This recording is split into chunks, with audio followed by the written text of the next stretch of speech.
Assalamualaikum warahmatullahi wabarakatuh.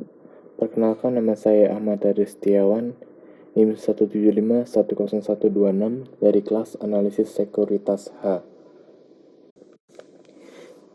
Jadi hari ini kita akan membahas perbedaan dari saham versus reksadana.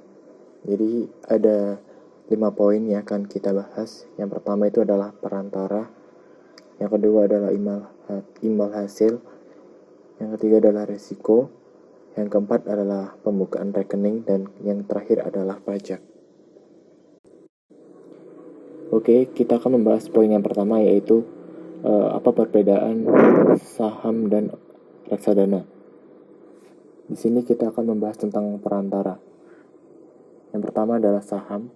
Ketika kita berinvestasi di saham, berarti kita membeli saham di sebuah perusahaan secara langsung melalui sekuritas, dan kita bertransaksi langsung di Bursa Saham Indonesia. Terus yang kedua, reksadana. Ketika kita berinvestasi di reksadana, artinya kita melibatkan manajer investasi untuk mengelola dana kita dalam memberikan produk-produk investasi yang ada di Bursa Saham.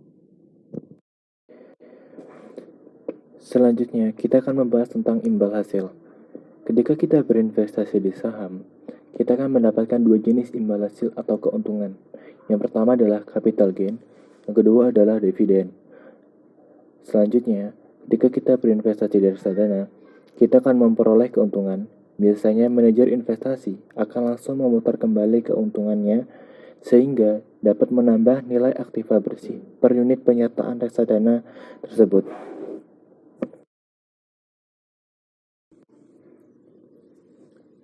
Yang ketiga ada risiko. Ketika kita berinvestasi di saham, setiap keputusan yang kita ambil saat kita membeli saham di bursa efek secara langsung itu merupakan tanggung jawab kita sendiri.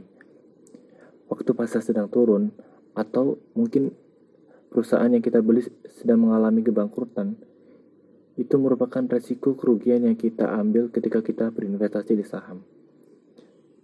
Sementara itu, ketika kita berinvestasi di reksadana, manajer investasi yang kita tunjuk itu biasanya merupakan orang yang lebih berpengalaman dan lebih piawai dalam menganalisa pasar, sehingga dana yang kita titipkan akan lebih aman.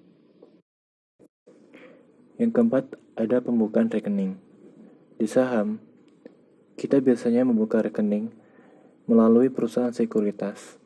Setoran awalnya pun bebas, tapi ketika kita membeli saham, kita wajib membeli saham tersebut dalam satuan lot. Dalam Bursa Efek Indonesia sendiri, satu lot itu berarti 100 lembar.